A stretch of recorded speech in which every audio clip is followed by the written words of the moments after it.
morning, everyone, and welcome to our Plainfield Christian Science Independent Bible Study. This morning is Saturday, December 3rd, 2016, and our moderator today is Linda from Pennsylvania. Good morning. I'm going to start by reading from Message for 1900 by Mary Baker Eddy. The spiritual sense of the Scriptures, understood, enables one to utilize the power of divine love in casting out God's opposites, called evils, and healing the sick, not madness, but might and majesty attend every footstep of Christian science. Thank you. Our topic today is Zacharias and Elisabeth, and I want to thank Tom very quickly for helping me expand on this. It was really helpful, especially with Gabriel and expanding the readings to 80, which I would not have thought of, because that took us into the Song of Zacharias. Sorry, I just wanted to mention I told Tom that he could speak to something this morning, so Sure. Go ahead. You want him to go ahead? Oh. Yeah, just for a moment. Let me tell you how the Bible study's been progressing this fall. Yes. So, yeah, I think it's just tremendous. We came back from the summer, and we started back up, and there's been like no lack of volunteers. I think that's fabulous. And then I just see the overall sort of quality of the questions, the depth of the preparation, how the Bible study is led. It just is doing so much better. It's really good. So I just wanted to, just let people know that I think that people have been doing a fantastic job with the Bible study. And that's all. So. Thank you very much. That was encouraging. Sorry to interrupt you, Linda, so go ahead. Oh, no, that was perfect timing. Thank you, Tom. And I was just thanking for his extra idea of adding extra readings, because it included something I wasn't aware of, which they refer to the Song of Zacharias. And if I may jump in here again, go ahead. Also sort of in the background for most people, but with Linda and Jeremy and myself, and I think that we've been partnering very well on this, so. Thank you. All right, so we'll start with the topic of Zacharias and Elisabeth, the parents of John the Baptist. And the Bible reading was from Luke 1. The first question is, who are Zacharias and Elisabeth?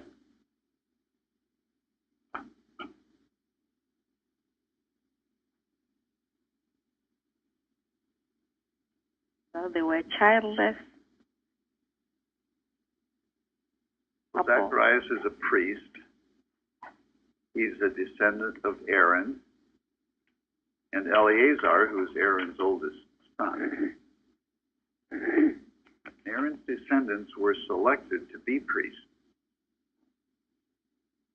So it was, in a way, his chosen profession. And Elisabeth is also a descendant of Aaron, one of Aaron's daughters. Which means she was, her fathers had been priests. I guess that's what that means. So, yeah. Descended from a long line of priests, daughter of Aaron. I read that Aaron was the first high priest of Israel. Oh, thank you. I'd like to mention, I'm sorry. Go ahead, Shirley. Oh, that these priests, they had a whole echelon of duties and courses, they called them.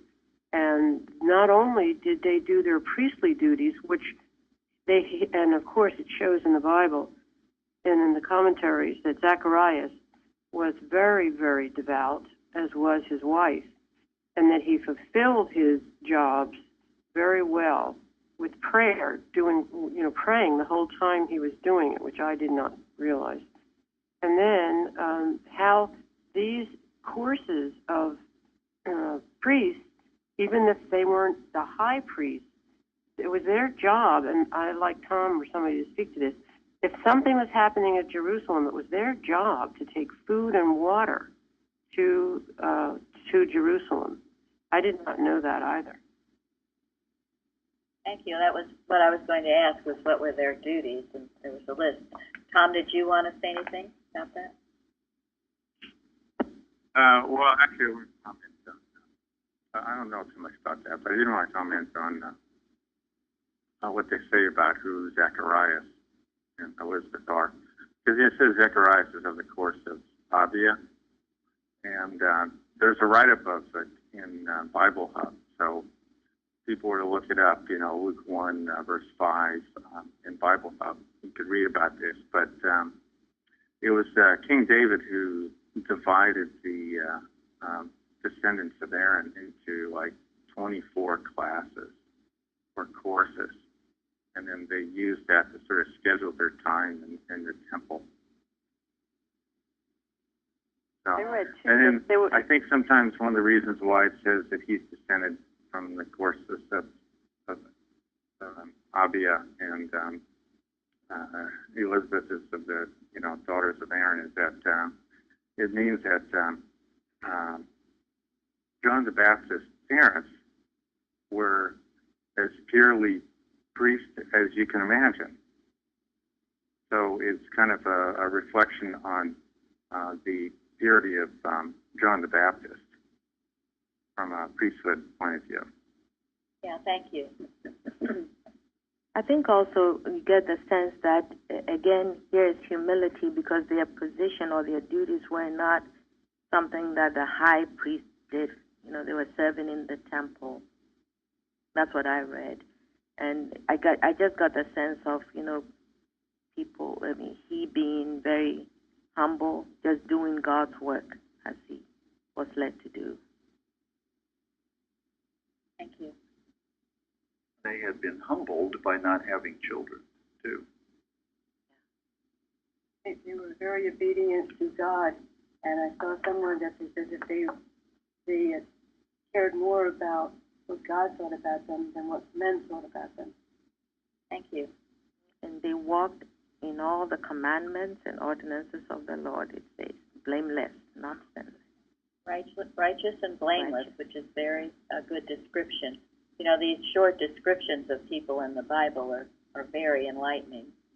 I read Elisabeth's name meant God's promise, or God is generous. Zacharias' name meant God has remembered. Yeah, and they faithfully just worked in the temple. They served God in the sanctuary. They were mediated between God and man. They performed ceremonies of purification. They were an elite group. They were more wealthy than most people. But there were many of them, weren't there? There were a lot of them. And I guess they had to take turns to go into the temple. So they didn't get to do it that often because there were so many of them. That's why he went home at a certain point after he had fulfilled his duty at that point. Thank you, yes. I read that there were 1,000 priests, and with the 24 divisions that were serviced the temple, so there were 24,000 priests, in each serving only 2 weeks a year. Yes, I read that too. So the main takeaway from this, I think, is what Tom said, is that what did you say, Tom, about the birth of John? I mean, came from a very spiritually minded parent. It said in Matthew Henry, no families in the world were ever so honored of God as those of Aaron and David. With one was made the covenant of priesthood, with the other that of royalty. Thank you.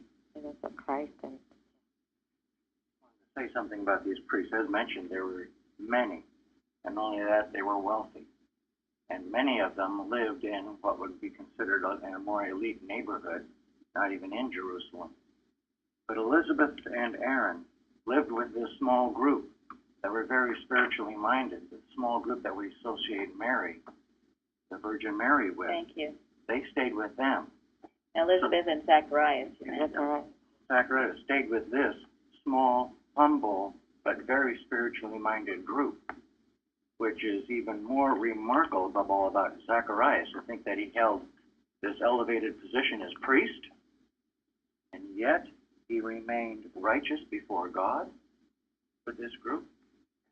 That says something pretty special about this man in particular. Yeah, no, thank you. That's a very vital point. Of course, Elizabeth was Mary's what? Cousin. Cousin. Yes. And you have to go back and think, this is why this time of year to read Martha Wilcox, Power of a Right Idea. It's a very holy thing to be studying right now. In this very, very sacred time, this small group of wise thinkers, truly, weren't very many of them. They ushered in something incredible, and it was certainly Mary and her cousin Elisabeth. And the story doesn't get into this, but we know that Mary went and visited Elisabeth, right? She stayed for 3 months. Stayed for 3 months, yes. And what happened when Elizabeth saw Mary? Yes. Oh. Yes. The baby in her womb leapt. Yes.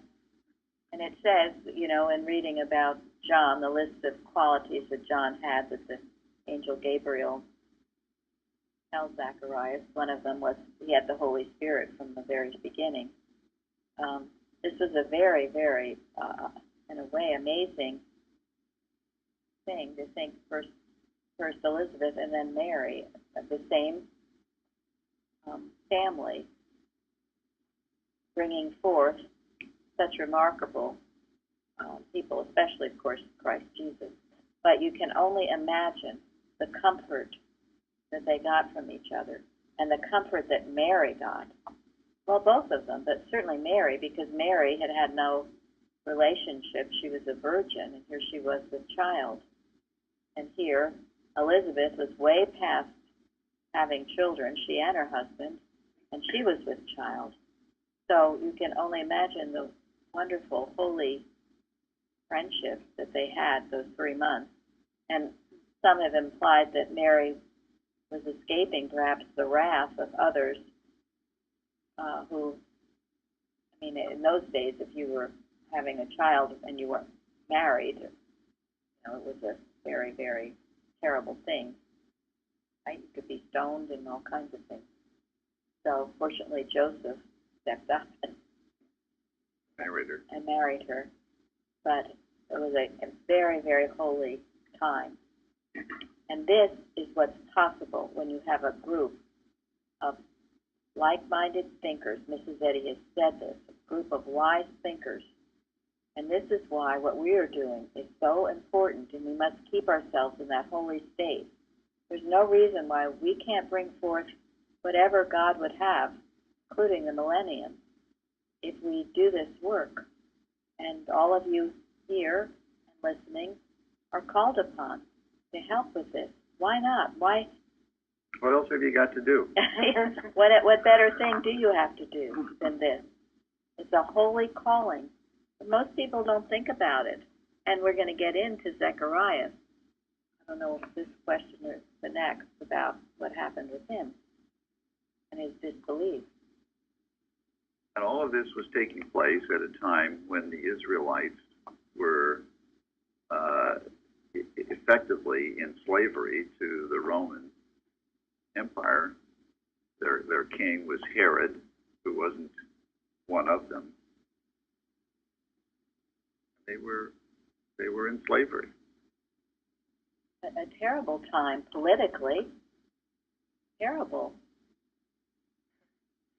I want to say something else about Elizabeth before we get too far. You know, in those days, it was a custom that if a woman went all these years and went barren, it was considered and generally thought that there must have been some horrible secret sin that made this barrenness come about. And then there was amazing amounts of judgment and criticism of a person that was in that state. here were they, I don't know how old they were, but they were all these years, no children. And yet they remained faithful to God and prayed. And we've seen in these Bible classes many times the great leaders of the Bible times were from barren mothers. Why do you think that is true? I think it says that with such patience and not doubting God, you give your desire to Him. I mean, it applies to us too. If you give your desire to Him and just don't doubt and wait, He brings it about in His own way, at His own time, and even greater than you would have ever thought. Yes, thank you. But that whole situation was like humanly impossible. You know, the political climate, the situations of the women, everything. When something is humanly impossible, and As the angel said, with God all things are possible. it's a lot easier to recognize that God is at work here. But if things come real easy, if you have all the children you want, you have all, a good job, you have all the money you want, it's easy to take everything for granted, isn't it? Forget about God being the source of it all. But when you're flat on your back and something is humanly impossible, God brings it about.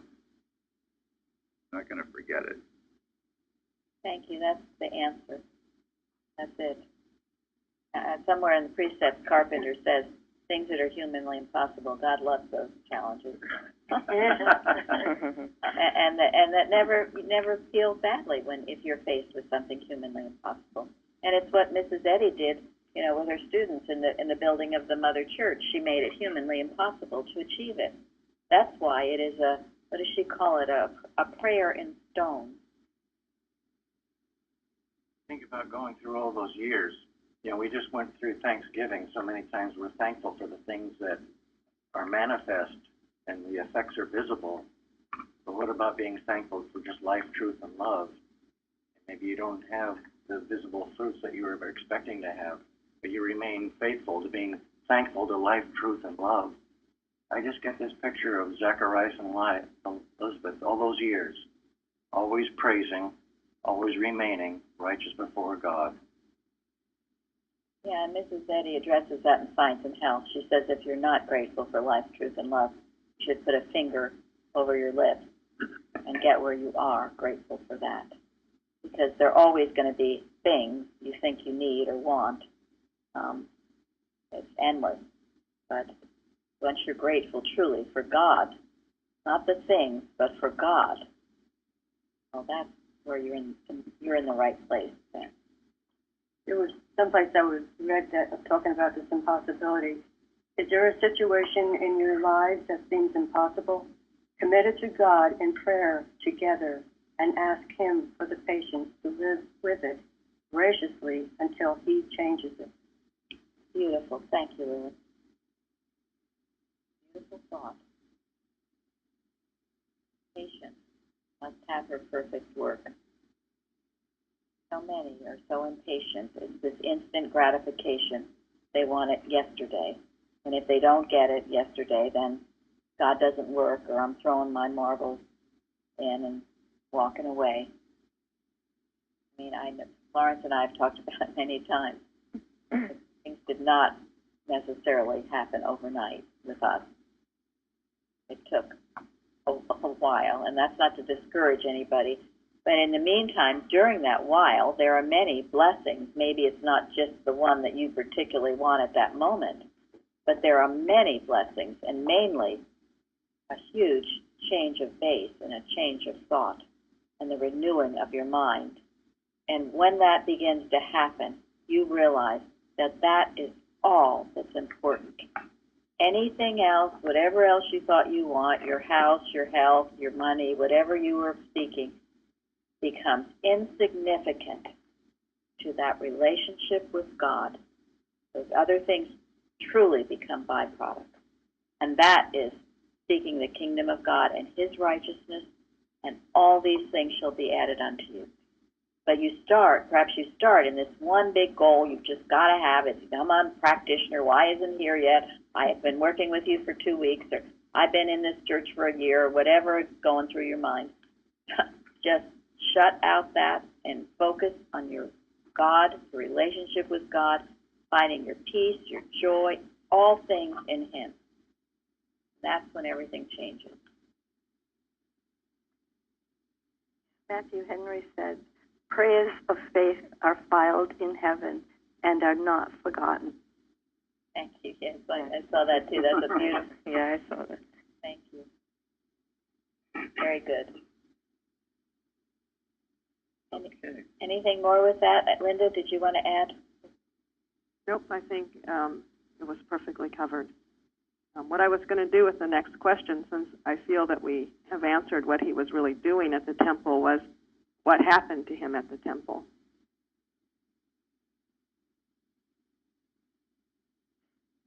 He was burning the incense, which I gather he did. He went into the temple before the people, and they were supposed to stand outside and pray without at the time of the burning of the incense, when the angel appeared to him. Yes, he was all alone burning incense. What happened? What did the angel say? And Gabriel appeared. Fear not first. Yeah, I read it all. In all the times that the angels appeared in the Bible, most people were scared to death. What is that? Well, because they appeared as a visible person. It wasn't just a spiritual thought coming to their consciousness. It appeared as something human. Presence of some kind. Yeah, it was made. It was making a big impression. And I saw that it was a distinction not offered but to only a few to see the angel. Thank you. And I think that goes. Why was it a distinction only offered to a few people? Everybody's receptive. Thank you. Yeah. A lot of you wouldn't see anyway. That's exactly the answer. It's there, you just don't see it. There only when you're ready. I think there's something else about this burning of the incense. It says, according to his lot. You know, there's like 24,000 priests out there, and each one take their turn according to lot. In other words, in a lifetime of a priest, how often do you have the chance to be alone burning incense? Fairly seldom. That's right. So, it happened to be Zacharias' lot this day. I'm sure it was not accidental or chance. There was something else that he was selected. So his lot was guided by the divine hand. So he was in there alone, burning these things on the coals and letting the fumes go up to heaven in the form of a prayer, so to speak, almost, I mean, metaphorically. But realistically, it was his time to meet Gabriel, because he didn't know that in advance.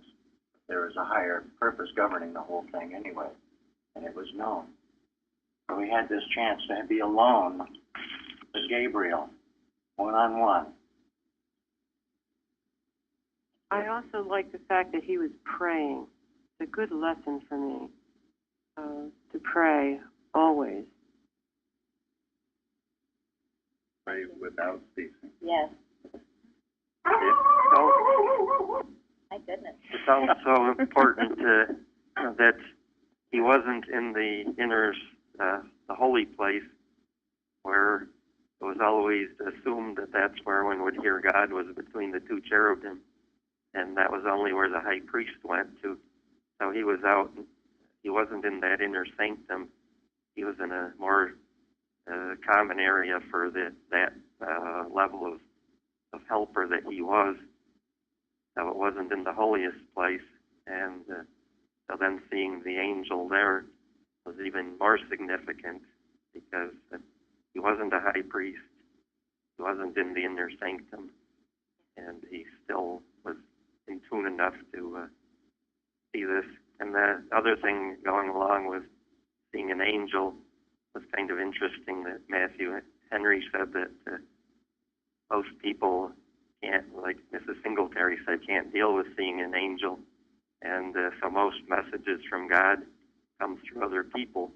I think that goes back to that whole group of like-minded spiritual people sharing like we do with the Bible studies and roundtables. Thank you very much, Mike. Yeah, shows that the holy place is not a physical location, is it? No. It's a mental state. I'm sure it felt like the holiest place would. Yeah, it was the holiest place at the time, regardless of what people thought. I mean, you could be in a garbage dump and see an angel, and it would be the holiest place.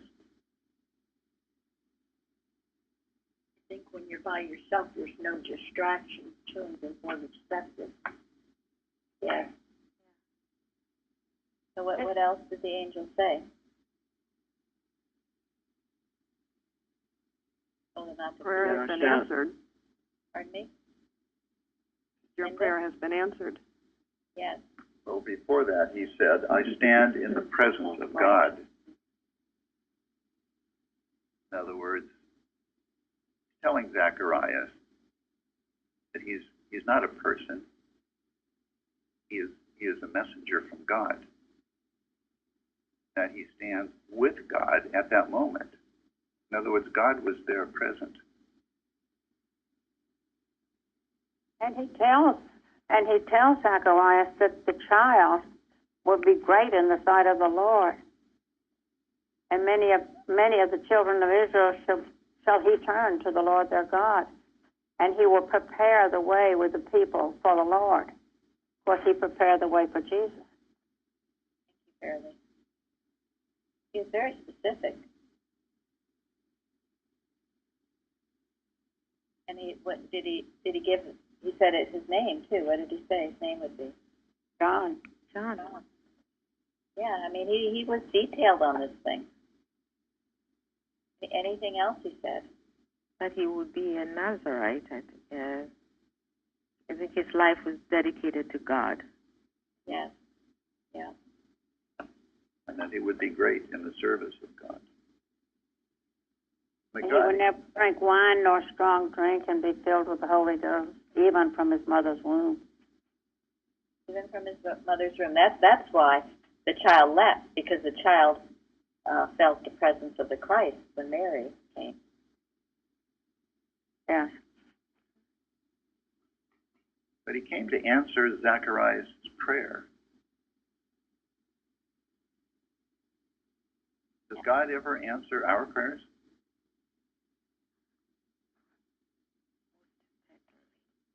What kind of prayer does God answer? A righteous prayer. Righteous prayer. A correct prayer. So what was Zacharias' prayer God was answering? Have a lot more gold and silver. Right. Dear Lord, let me have a lot more of what I've already got. Right. I felt like it was more than just to have a child. I felt like it was more to praying to God to have more of. These were the remnant that were looking for the promise and be fulfilled. I'm sure that was true with Elisabeth. Yes. They wanted to be of service. She was grateful that this took her the reproach of other people toward her. She was grateful for that. She was, yes. Yeah. But then what was Zacharias' response? I think he said, how shall I know this story is certain? Yeah. He doubted. He doubted. Now, this is a very important point for all of us. Here he was a priest. He'd been raised in Christian Science all his life, and he was class taught. By a very good teacher. Oh, yes, a very good teacher where, the best, the one around where most others are taught by. And here you have an angel standing right smack in front of you telling you your prayer is answered, being very specific about what is going to happen, telling you, fear not, I stand in the presence of God. And this guy who has been supposedly a priest and very religious, and as we just talked about, praying to God and humble, his first response is he doesn't believe it. Prove it. Now, show me a sign. Yes. This is to be applied to yourself, because I'm telling you it happens. You get told over and over and over again how good God is and all God's blessings, and yet you live in a state of disbelief. So all your words are worth what? Nothing. Nothing. Zippo. Worth a dunghill. Yes. That's right. You know, maybe even worse than nothing if you turn somebody else away. Worse than nothing. Right.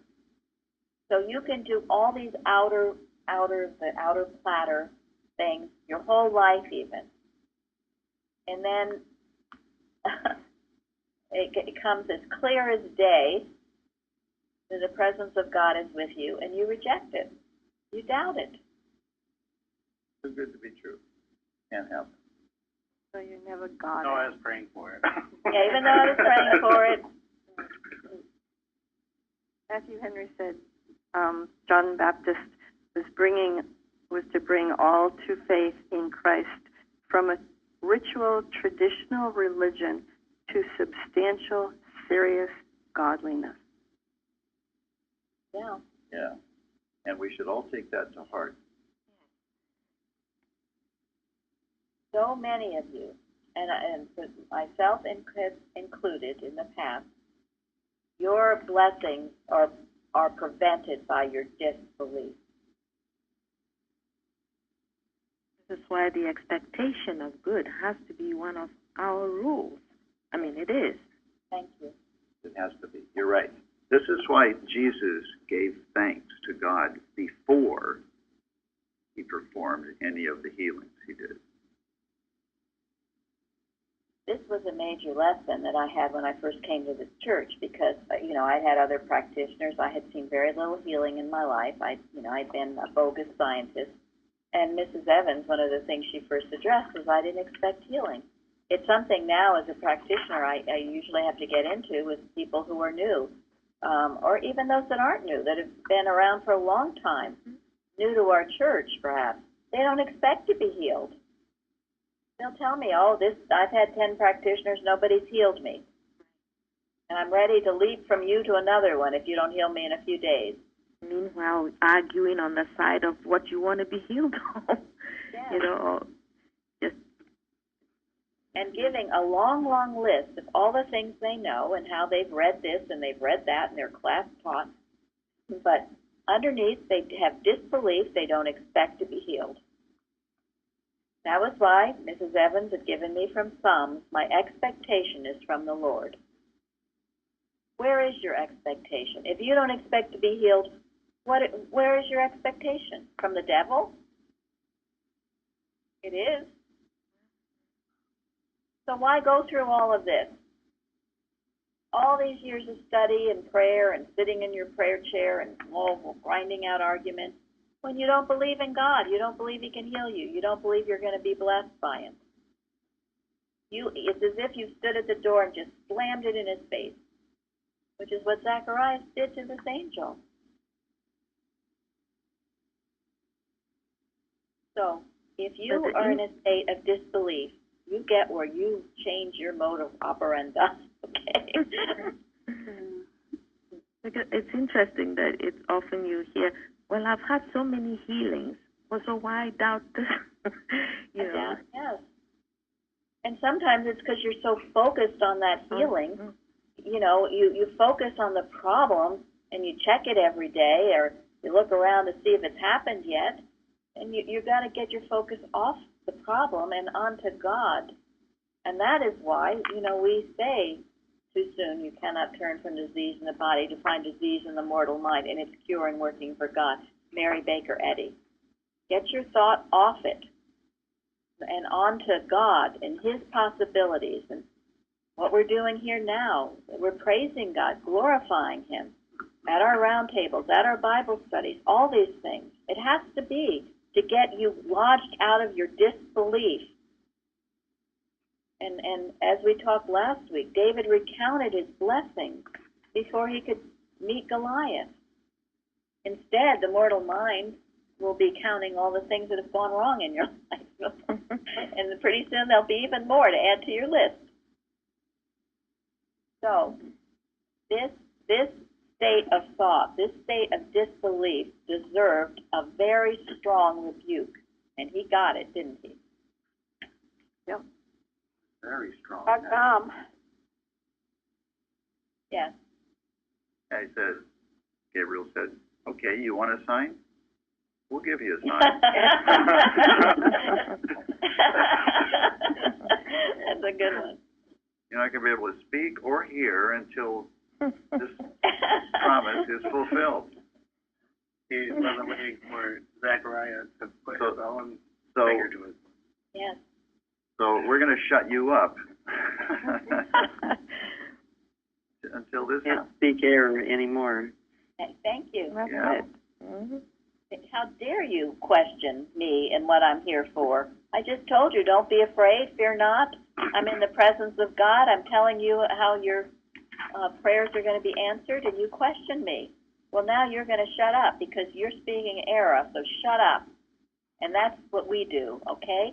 All this disbelief you have, all this doubt, you shut it up.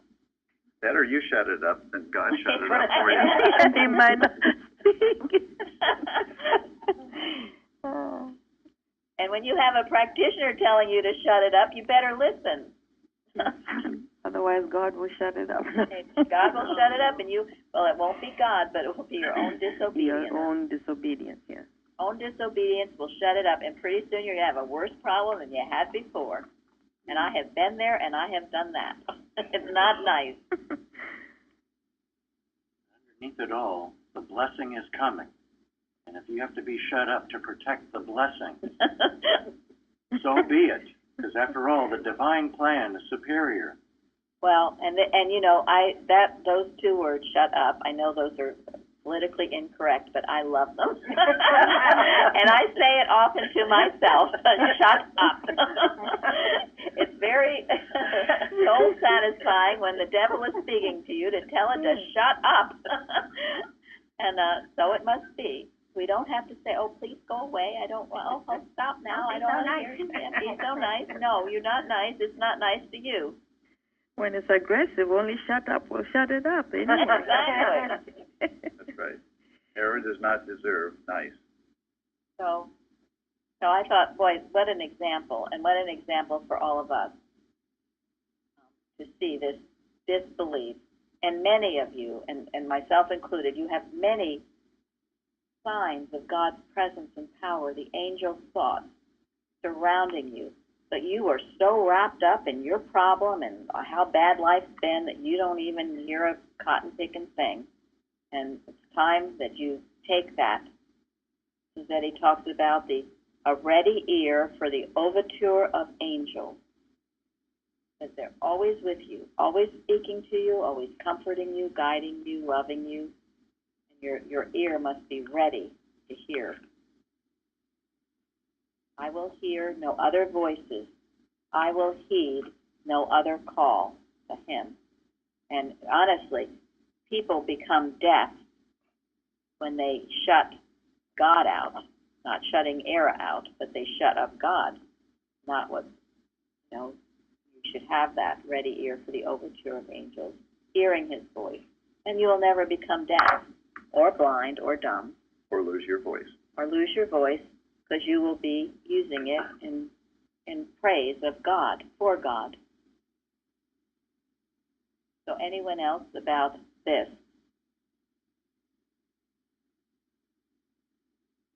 Yes, I think that explains a lot. I think that explains a lot because with that deafness, one has no clue what to do because, I thought I was doing all the right things, and I guess one of the biggest things I'm learning here at Plainfield is to get rid of that deafness, and I really appreciate that. Well, ears in the glossary of science and health, not organs of the so-called corporeal senses, but spiritual understanding. Jesus said, referring to spiritual perception, having ears, hear ye not. Now, that's it. It's not material, corporeal. It's your spiritual understanding. Zacharias didn't have the spiritual understanding to accept Gabriel and his message. I'm sure Elisabeth would have, which is why the story keeps going. Elisabeth wouldn't have doubted, as Mary did not doubt. What was the difference? What did Mary say when she was told, when she was talked to? What did she? Let it be unto me. Thank you. So beautiful.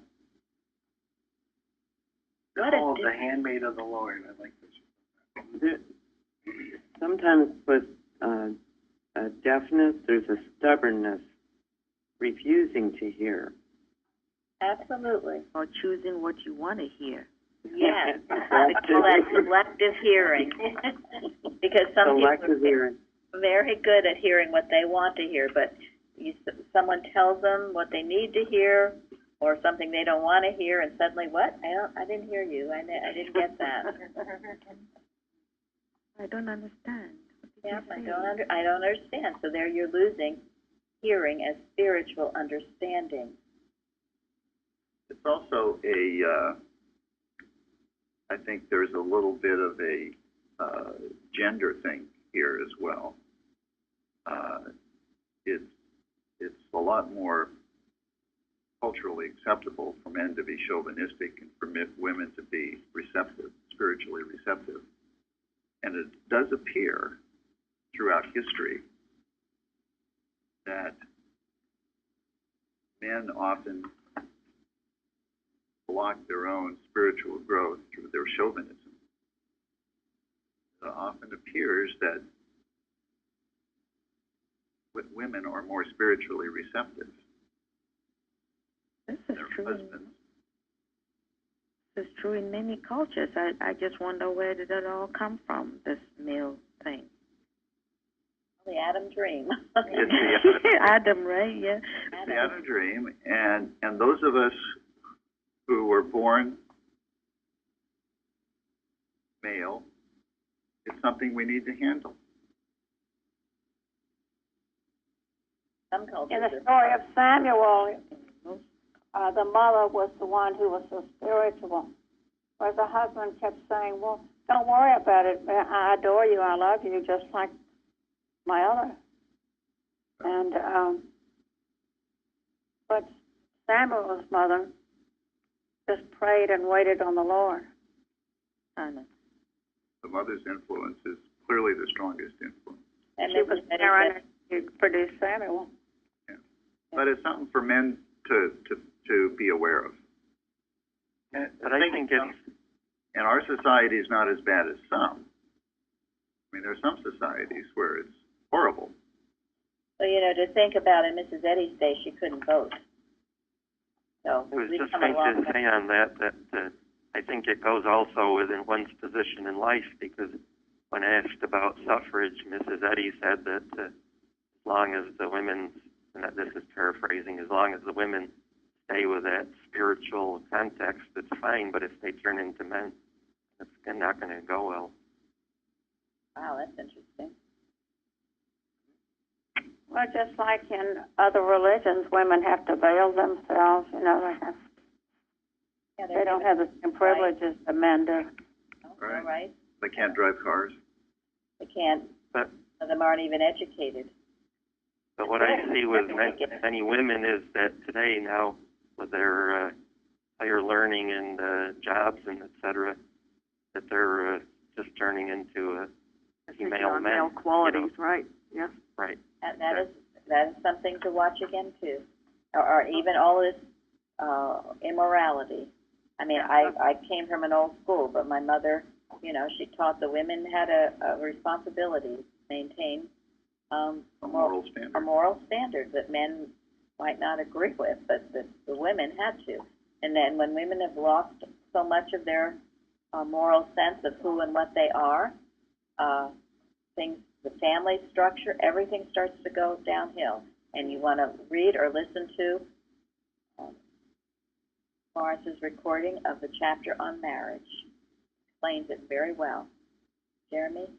I was just going to say about the, you know, men not being spiritually minded. I was thinking back to, like, you know, Cain and Esau and even Joseph's brothers. So, you know, they were more, quote, manly. And they had, I know growing up, my dad at first, he was really like, you know, don't cry. You know, you gotta protect yourself. And after a time, I took that as like sort of closing myself off, and got to the point I didn't even have compassion for people. So that being more manly thing is not a good way to go. That's for sure. No, and Mrs. Eddy does say we express both qualities, male and female. And we should, and she goes into that. The male protects the female qualities, and the female qualities soften the so-called male qualities. We shouldn't be one-sided. But and that completeness. So it denies your own exactly. Yeah.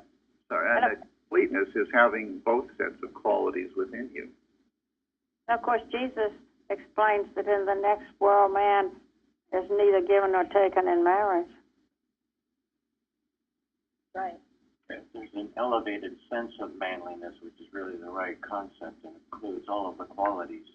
That's right. Male and female qualities. Step forward bravely and unselfishly stand up for right. That's it, and that is very important. You know, in that Dixon letter, it says, one of the things it says, it's going to get at the manly qualities, the strength, the vigor, all of those things, and make you just a little patsy. We're not talking about that either. So thank you. I found it takes more strength to be open, loving. That was not a strength I was able to put before. So yes, that is huge. I've struggled with that and still do. Being able to open up, let it all hang out, and not feel like I got to control which direction it takes, but leave it in God's hands. Just like it's more strength to show humility than the other. Thank you. Absolutely. That's a great example. It takes more strength to do these things. Moral courage, not animal courage, but moral courage. And when I mentioned the chapter on marriage, that's in Science and Health. Okay, we ready for the next question? Sure.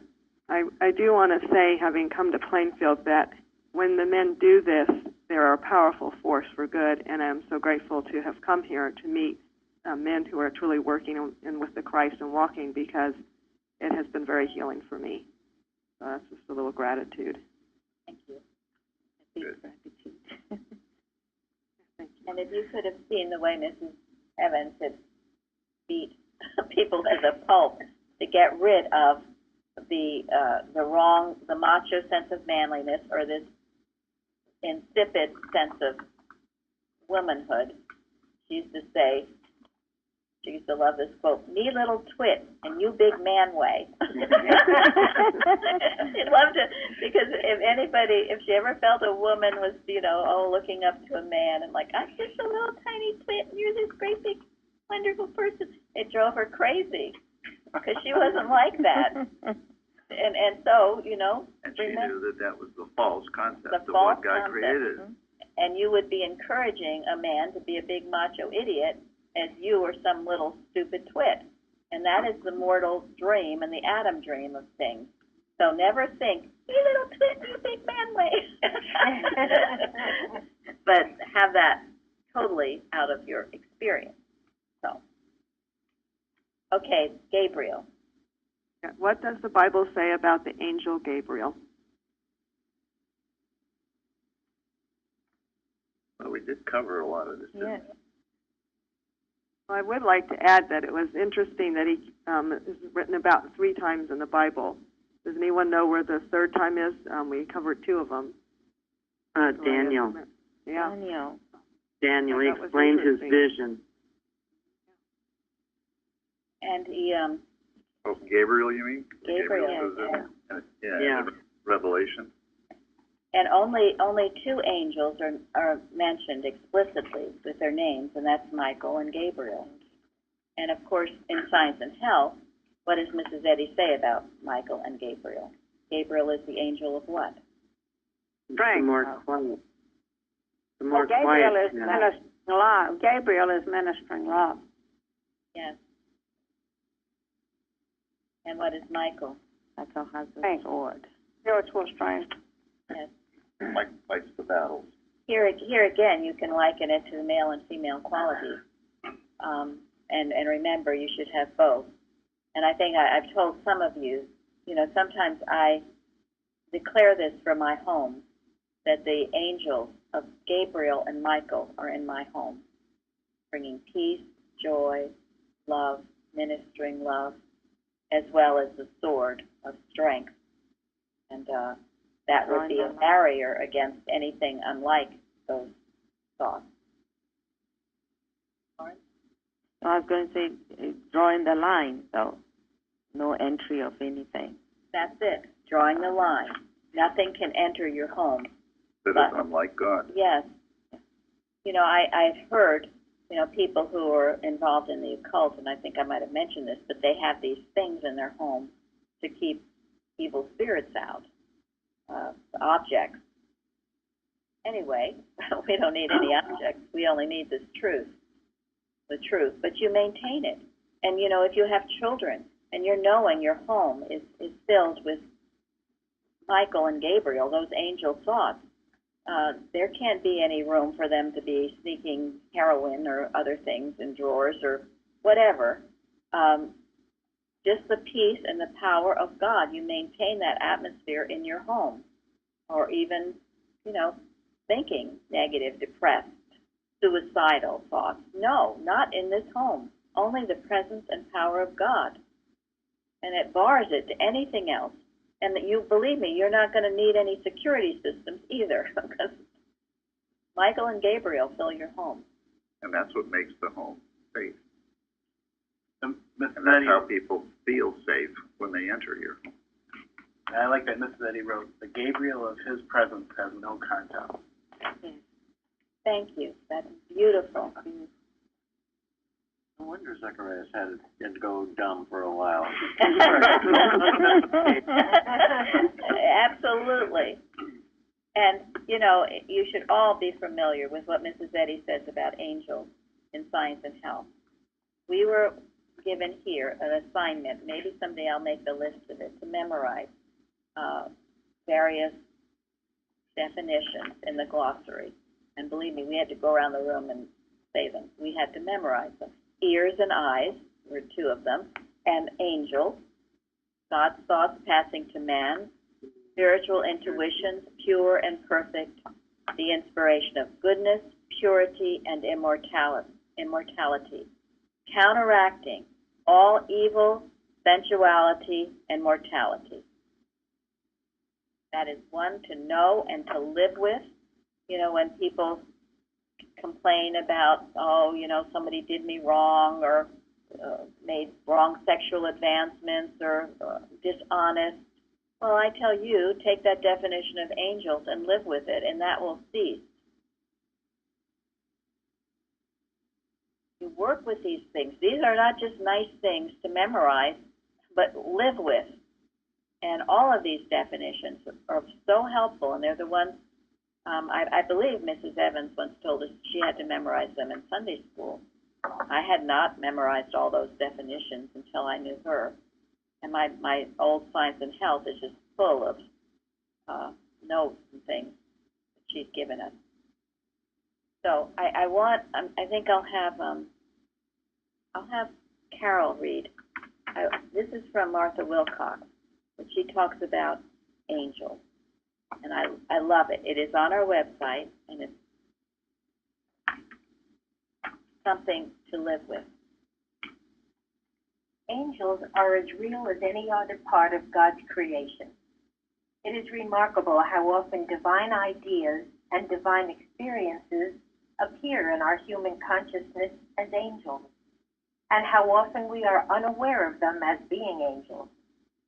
In the general sense, we think of angels as disconnected from God and as external to our consciousness.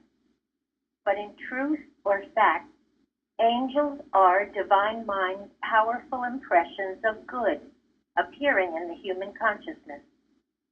These angel visitants come to us as a still small voice within us. They come as great enlightenment, as an unfoldment of truth. They come as a surprising thought or conviction, as just the right thing to say or to do. As a rule, angels come suddenly, but in a timely way. They usually come as promptings or as restraining intuitions. Isaiah portrayed the appearing of angels to our mentalities when he wrote, "Thine ears shall hear a word behind thee saying, This is the way, walk ye in it, when you turn to the right hand and when ye turn to the left." Isaiah 30, verse 21. To those mentalities in tune with the divine mind, these angel visitants, divine ideas, or experiences are innumerable. They are incidents of every hour and are the privileged lot of every individual. Angel messages, divine ideas, or divine experiences are invisible to human consciousness, but become externalized in ways that can be seen and understood. The angel Gabriel, representing the might of God, came invisibly to Zacharias. The old priest mentality was so filled with the firm conviction that with God all things are possible, that this truth externalized itself or was made visible to Zacharias as his long-desired son, who later became John the Baptist. Zacharias, whose whole heart's desire was that he might have a son, was earnestly striving after righteousness. His right thinking was about God and man as one inseparable being. His mentality was in oneness with divine mind, and it was quite natural that the angel or divine idea of God's omnipotence came as a sudden conviction that with God all things are possible. God's goodness is impartial. He does not withhold anything from us.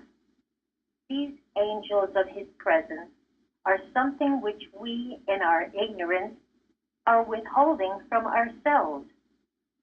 Miracles do not just happen.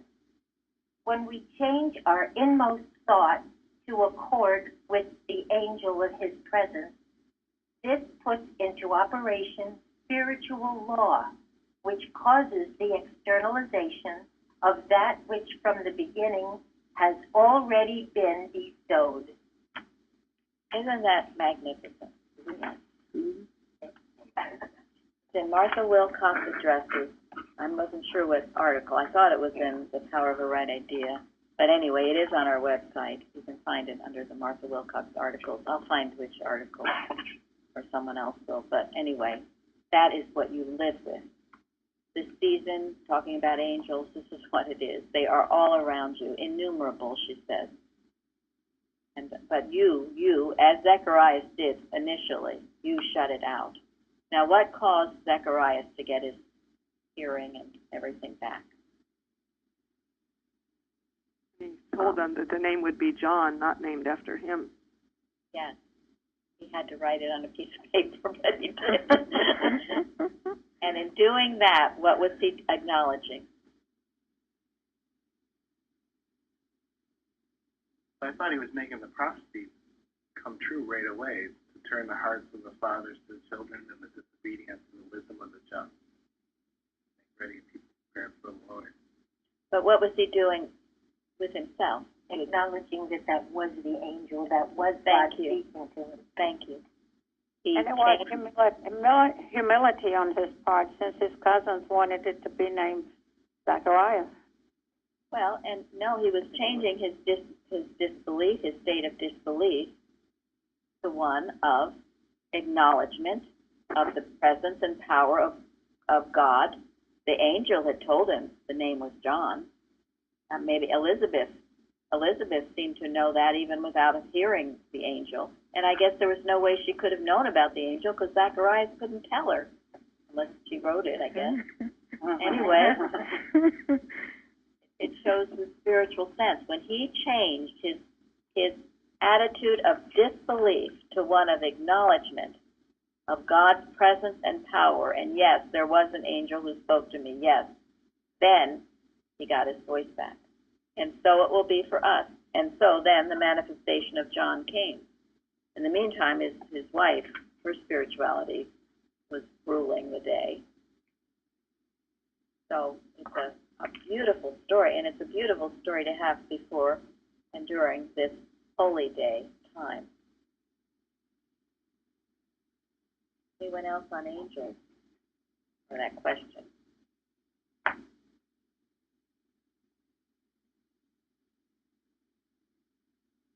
Do we have time for one more question? Yeah, should we? We can also, this question will easily go into tomorrow's Oh, discussion. we can hold this for tomorrow, yeah. Yeah, I agree. I will just read one short thing from Martha Wilcox, which addresses this question. You want to read the question?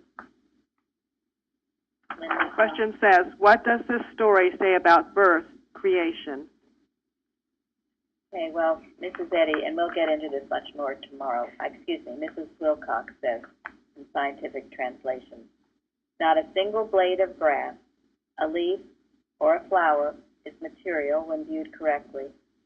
It is spirit mind which conceives, outlines, and forms these ideas, which multiply and replenish the earth.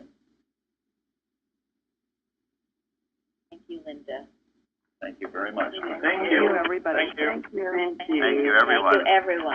Thank you, everyone. See you tomorrow. See you later. Beautiful.